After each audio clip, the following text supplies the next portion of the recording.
So the other day, I got a YouTube comment on one of my videos about this specific question. It says, your videos are always so helpful.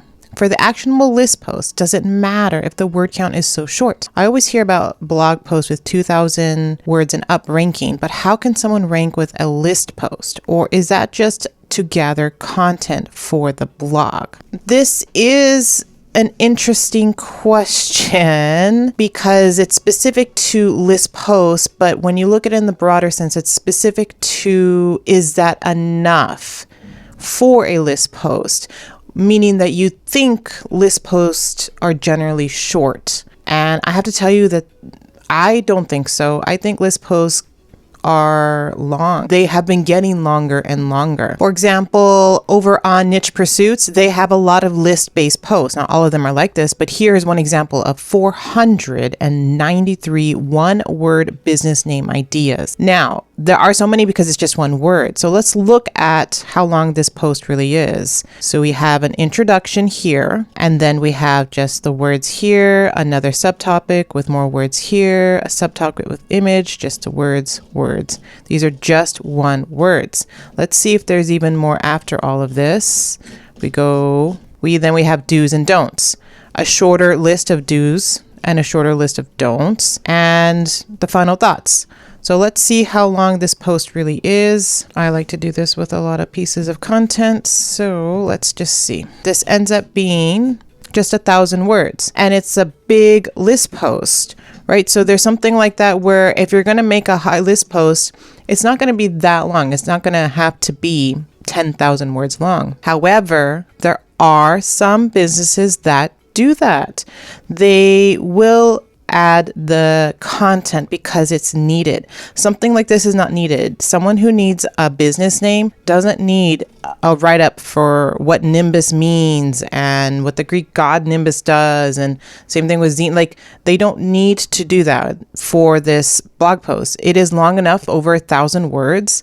Generally speaking, content online should be bare minimum 1,000 words, not 800. But 1,000 words. The only way you can get away with 800-word blog posts is if you're a magazine. Okay, if you're a publication and that's your type of content that you produce, journalistic style content. Yes, Reader's Digest is probably 800 words, although they're probably now getting into the content marketing game and writing longer posts nowadays. But generally speaking, Reader's Digest content is probably not that long, so that's a publication. For blogs like us, since we are bloggers, we do need to write more comprehensive content. If we just go to the Niche Pursuit blog, it's just a random blog that I chose because I watched their YouTube channel. Here's 9. Here's a low list post, 13 another one. Let's just see how long this is. Okay, 2,000 words. So for something that is a list post of, let's say, 9, 10, 11, it's about 2,000 words to 2,500 words, depending on the structure of the post. I was just giving a content brief for a list post, and they suggested 5 to 10 products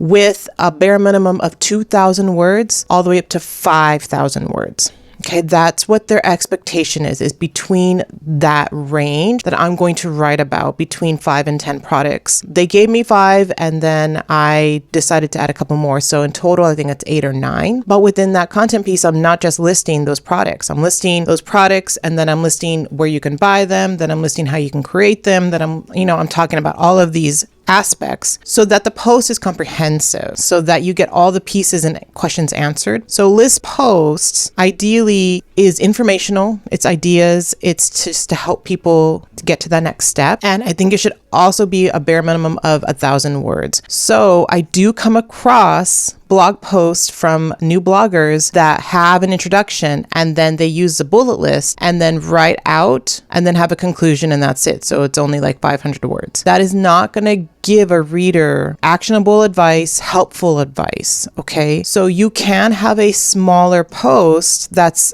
words, 1,000 words is small. For example, on my freelance writing blog, this is a shorter piece of content. So let's just see how long it is. 1,000 words. It's a base of 1,000 words. So when I was writing this post, I was like, okay, these are my things. These are the 5 things that I did in December. I listed out the 5 things, and that's all I could write about were those 5 things, because they were actual things that I did. And then I wrote what I wrote. I didn't have to go and deep dive into everything because I didn't want to and I didn't need to. Like, that's all I needed to do. For Stay Open, there was not much to write about. For staying open, for work, make sure that you are available for work. Make sure that you do all these little things, networking, all that stuff. I'm not going to deep dive into this because I don't want to, and it's not needed. This is just a post that I wanted to write that didn't have to be long, but it had to have at least 1,000 words. So with any type of list-based post, think about that.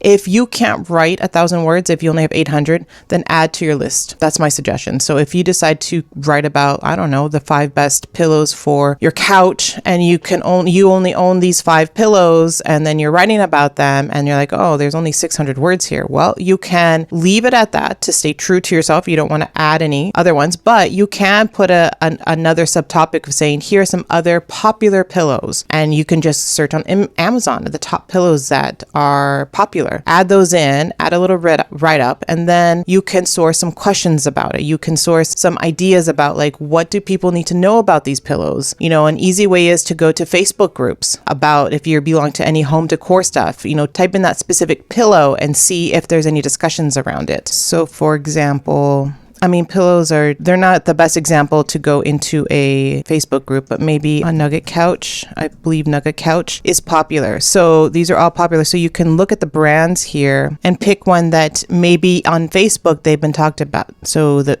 perhaps the Ook. So then I would go to Facebook, and let's just see. If I typed in here and do posts on the side, I can see what people are talking about if it's about the Ook. And you may get something and you may not.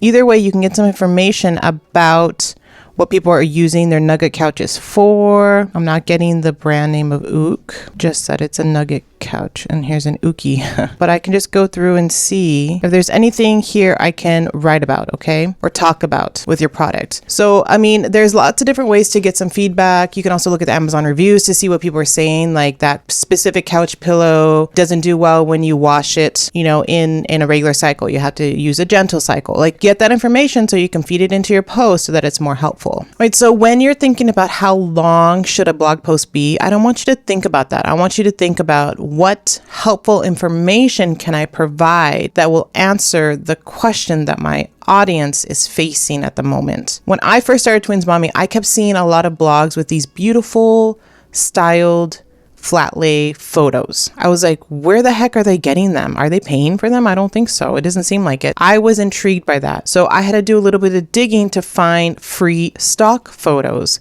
And then I started making these lists of free stock photos, and I kept finding more and more about them, to the point where I have several blog posts about it. So I have 18 places here of stock photos, 35 places for styled stock photos, and 17. Look at all that. So instead of creating one massive blog post, this was naturally happening. I found the first one, which was 18, and then I'm like, oh wow, there's more. And I kept adding more to this, like bonus. I'm like, well, I have too many bonuses. Let me make a brand new one. So then I made a brand new one of the 17 here. I believe this one is just this one plus this one. And then this one, I just grouped this post and that post into this post because these ones were doing so well. Like, I was getting there's 14,000 saves, 428 tweets, 304 Facebook shares. Like, this was getting a lot of eyes to the post. Let's see at the bottom. Yeah, like, that's, for a while it just said bonus, but then I decided to make more. And then I did the 17 here. I linked back to the 18. I'm like, well, here's some more now. Here's some more. Lots here. This is what I mean by finding a topic and then deciding how you're going to structure it. So with something like that, I'm not going to explain too much, but I'm going to explain the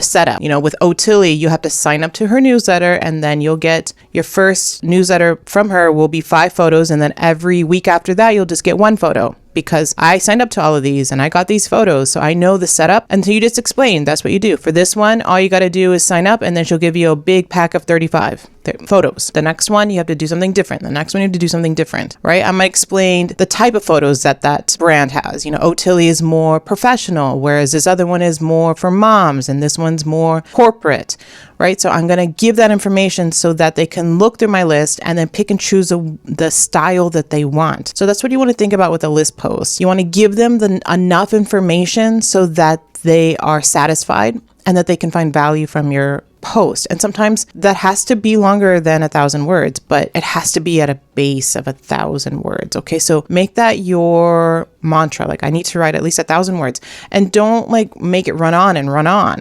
Don't make long-winded, fluffy sentences either. You need to provide value, and you do that with an outline. If you can't write any more ideas, like 10 is the most, you don't want to do any more, then your next section, think of something that is either a keyword or an idea that you find on Pinterest or from your research. Okay. So with couch pillows, a next logical thing that I can think of off the top of my head is how you can design it in your living room. If you have a blue couch, how would you design these pillows? I have a blog post about the blue couch, so that's why. If I had a big ottoman, how would I do that? And then maybe another section about storing these pillows. I often don't sit with the pillows. They're just there for decor and decoration. So then where do I store them when I really want to sit down and cozy up on my couch, right? So those are just natural things that I'm thinking of, some challenges, some questions that I'm asking about when I get these couch pillows. And that's what you have to do in your blog post.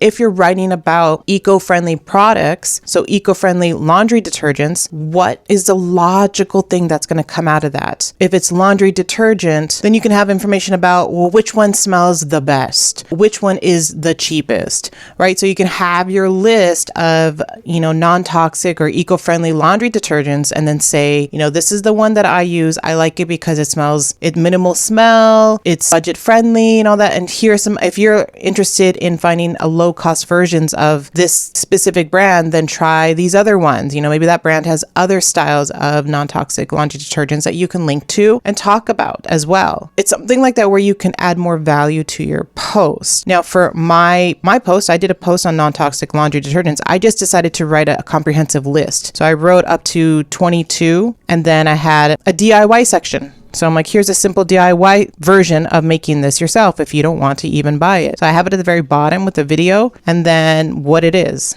and the directions. See, so I'm adding even more value to this, because what if they don't they come to my post and they're like, oh, these are all nice, but they're just too expensive. I don't know if I want to they don't have them in my local grocery store. I don't know. I don't know. So then they just quickly, they're scanning. Oh, here's a DIY. Okay, maybe I can try that first, right? So that I'm thinking about the user. I'm also thinking about keywords. A lot of the posts that I write have a DIY component. So I always add that at the end because I want to fulfill the need for that person looking at my blog post. Yes, I can buy it. Oh, but look, she's even offering DIY versions. How helpful is that? Wow. Okay. Well, maybe I'll start with the DIY stuff and I'll remember this blogger because she was helpful, and I'm going to go back to it when she has any new content. That's what I'm hoping. I don't know, but that's what I mean when you're writing list posts. So hopefully that will help you. Let me know in the comments below if you feel 1,000 words is too much. If you do, it takes practice. Just takes practice, and break up your post. Break it up into mini little topics so that it becomes 1,000 words. Okay. And if you like this video, give it a thumbs up, and I'll see you in the next video.